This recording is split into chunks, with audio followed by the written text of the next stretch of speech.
स्वागत है आपका आपके अपने परिवार भारतवर्ष क्लासेस में। तो प्यारे बच्चों, आप सभी जानते हो कि अब आपके फाइनल एग्ज़ाम में मात्र 5 दिन रह गया है। ठीक है, आज हो गया है 27 तारीख, 28, 29, 30, 31, 4 दिन इधर और उधर 2, यानी कि कुल 7 दिन ही रह गए हैं अब आपके फाइनल एग्ज़ाम में। 3 अप्रैल 2024 को 3 अप्रैल 2024 को आपका गणित का फाइनल एग्ज़ाम होगा बच्चा, प्रथम पाली में। तो इसके लिए आपको शानदार सी तैयारी करनी है और इस वीडियो में हम करने वाले हैं वेरी इंपॉर्टेंट क्वेश्चंस आपके फाइनल एग्जाम 2024 के लिए। इसके पहले यदि आपने सेट 1 को नहीं देखा है तो इसके बाद आप सेट 1 वाली वीडियो देख लीजिएगा बच्चा, उसमें मोस्ट इंपॉर्टेंट क्वेश्चंस हैं। ठीक है, तो चलिए स्टार्ट करते हैं क्लास 7th मैथ एग्जाम में आने वाले वेरी इंपॉर्टेंट क्वेश्चंस। जल्दी से इस वीडियो को लाइक कर देंगे। यदि आप भारतवर्ष क्लासेस पर नए हो बच्चा तो सब्सक्राइब जरूर कीजिएगा। ठीक है, यदि आप भारतवर्ष क्लासेस पर नए हो, आपको वीडियो पसंद लगती है तो प्लीज़ बच्चा सब्सक्राइब जरूर कीजिएगा। तो पहला प्रश्न यहाँ पे दिया गया है, यदि 100 रुपये की राशि 20% वार्षिक ब्याज की दर से दी जाती है तो 2 वर्ष के बाद साधारण ब्याज क्या होगा। वेरी इंपॉर्टेंट क्वेश्चन है। देखिए, साधारण ब्याज ज्ञात करने का बहुत ही आसान सा सूत्र होता है बच्चा, आप सभी नोट कर लीजिए। साधारण ब्याज ज्ञात करने का सूत्र होता है PRT%, बस यही होता है। P मतलब प्रिंसिपल यानी मूलधन कितना है 100 रुपये, तो 100 लिख दीजिए ऐसे करके। ठीक है, उसके बाद रेट कितना है 20%, तो 20 लिख दीजिए। समय कितना है 2 वर्ष है, तो 2 लिख दीजिए। अब प्रतिशत हटाओगे तो नीचे में 100 आएगा। ठीक है, अब इसे हल कर लेते हैं। 2 जीरो से 2 जीरो कट गया, 20 दूनी 40 आ गया, यानी कि 2 वर्ष के बाद साधारण ब्याज क्या होगा 40 रुपये होगा। यहाँ पे डी विकल्प सही है, इनमें से कोई नहीं, यहाँ पर 40 रुपये होगा साधारण ब्याज। वहीं आपसे मिश्रधन पूछा जाए तो 100 में से 40 जोड़ेंगे 140 मिश्रधन होगा। आई बात समझ में? Very good. देखिए बच्चा, मैथ में आपको याद नहीं करना है, मैथ में समझना है। जितना आप समझोगे उतना ही आपके डाउट्स क्लियर होंगे, वैसे ही आपके कॉन्सेप्ट क्लियर होंगे। दूसरा प्रश्न कहा गया है, 600 रुपये का ब्याज 1 वर्ष में 60 रुपये है तो 900 रुपये का ब्याज 1 वर्ष में क्या होगा। बहुत ही मज़ेदार सा यह प्रश्न है।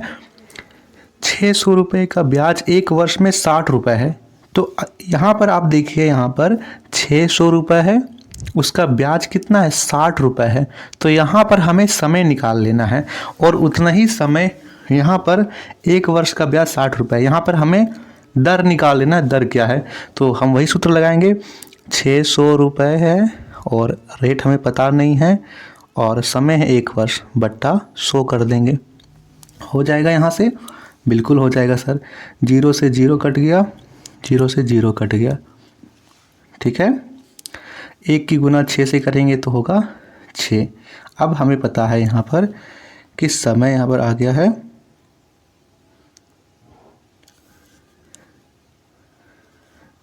ठीक है, यहाँ से काट लेंगे तो आएगा 10। यहाँ पे दर आ गया है 10%, रेट यहाँ से आ गया है 10%। यदि रेट आ गया है 10%, अब हम सूत्र में लगा देंगे 900 रुपये है, रेट आया 10% और समय है 1 वर्ष, बट्टा 100। 0 से 0 कट गया, 9 की गुना 10 से करेंगे तो होगा 90। यहाँ पर सही उत्तर 90 होगा। Option A is the right answer. तीसरा प्रश्न पूछा गया है, यदि मूलधन 400 रुपये, समय 2 वर्ष तथा ब्याज की दर 3% वार्षिक है तो साधारण ब्याज क्या होगा। बहुत ही आसान सा प्रश्न है। इस प्रश्न को मैंने अभी करवाया है, आराम से कर लेना है। 400 गुना दर कितना है 3%, समय कितना है 2, तो 400 गुना 3 गुना 2 बट्टा 100 हो जाएगा।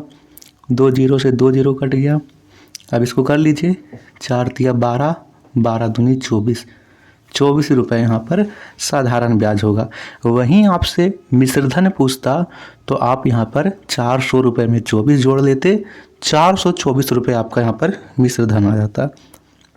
चौथा प्रश्न, एक टीवी 500 रुपये में खरीद कर 25% लाभ पर बेच दिया गया, टीवी का विक्रय मूल्य क्या है। देखिए, यहाँ पर खरीद रहा है 500 रुपये में, यानी 100% बराबर है 500 के बराबर हम लिख सकते हैं। और लाभ कितना कमा रहा है? 25%। 100 पर 25 का लाभ कमाएगा तो 125 होगा। 125 किसके बराबर होगा? हम जानते हैं कि 500 बराबर है 100 के, तो 500 बट्टा 100 होगा। 125% हमें ज्ञात करना है इसका 25%, तो 125 हो जाएगा। काटा पीटी कर लीजिए यहाँ से, 2 जीरो से ऊपर के 2 जीरो कट गया। 125 गुना 5 से कीजिए, तो 125 गुना 5 से करेंगे तो होगा 625। सी इज़ द राइट आंसर। तो 5वां प्रश्न आपको दे रखा है बच्चा, नंदनी 8% वार्षिक दर से 3 वर्ष बाद 72 रुपये ब्याज के रूप में देती है, बताइए उसने कितना धन उधार लिया था। बहुत ही आसान सा प्रश्न है, आपको देखने में थोड़ा सा हार्ड लग सकता होगा, लेकिन प्रश्न बहुत ही आसान सा है। कि देखिए हमें क्या क्या दे रखा है, हमें प्रिंसिपल नहीं दे रखा है, ठीक है, हमें मूलधन नहीं दे रखा है, रेट दे रखा है 8% है, समय हमें दे रखा है 3 वर्ष है, और SI हमें दे रखा है 72 रुपये है। अब हम सूत्र लगाएंगे PRT, यही होता है, हम इसी सूत्र से करेंगे बच्चा, PRT%, यही सूत्र से हम करेंगे। हमें प्रिंसिपल पता नहीं है, P लिख देंगे, रेट पता है 8% है, समय पता है 3 वर्ष है, और इसके नीचे प्रतिशत हटाएंगे तो 100 होगा, और ये पूरा बराबर हो जाएगा 72 के, हो जाएगा। अब इसकी काटा पीटी करिए, यहाँ से आपको प्रिंसिपल ज्ञात हो जाएगा। सीधा काटते हैं, यहाँ पर करोगे तो 8 का पहाड़ा में कट जाएगा, 8 9 72, 3 का पहाड़ा में कट जाएगा, 3 3 9, 3 की गुना 100 से कर देंगे तो 300, यानी 300 रुपये यहाँ पर प्रिंसिपल हो जाएगा, मूलधन हो जाएगा। हो जाएगा बच्चा, बहुत आसान सा। 6ठा प्रश्न, इनमें से कौन चर है? चर क्या होता है? जिसका मान बदलते रहता है, जैसे x का मान कुछ भी आ सकता है, 0 1 2 3 4 कुछ भी आ सकती है संख्याएं में, तो जिसका मान बदलते रहता हो उसको बोलते हैं चर। और दूसरा होता है अचर, जिसका मान कभी ना बदले, जो संख्याएं हैं इसका मान कभी नहीं बदलता है, तो इसे हम अचर बोलते हैं। 7वां प्रश्न, 4x जोड़ 5 किस प्रकार का पद है? इसमें देखिए तो 4x एक पद, और यहाँ पर 5 एक पद, तो 1 और 1 2 पद हो गए, यानी ये द्विपद है। क्या है बच्चा? द्विपद। 8वां प्रश्न, xy 3xy और 4xy, इसका योगफल कितना होगा? देखिए शुरू में xy, इसके साथ कुछ नहीं तो 1 है, 1xy जोड़ 3xy जोड़ 4xy, तो आप इसमें देखोगे कि सभी के साथ xy यानी समान पद हैं, तो सभी जुड़ सकते हैं। 4 3 7 और 1 8, 8xy। B is the right answer, option B is the right answer. 9वां प्रश्न, a जोड़ b में a माइनस बी घटाने पर क्या प्राप्त होगा? देखिए यहाँ पर जब भी घटाने की बात हो तो चिन्ह बदल जाता है। a जोड़ b, इसको ऐसे ही रख दीजिए, ये प्लस का a है तो माइनस का a हो जाएगा, और ये माइनस का b है तो प्लस का b हो जाएगा।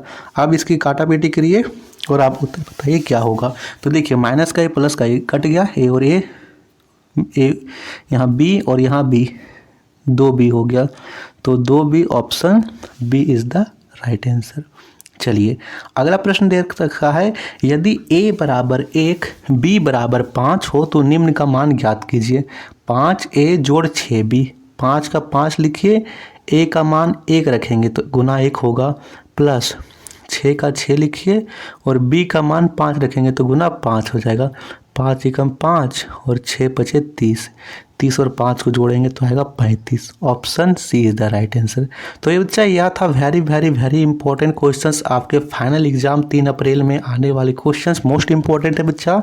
आप इस तरह इस टाइप से जितने भी प्रश्न होते हैं 1-2 प्रश्न आप खुद से भी बना लीजिएगा, ठीक है।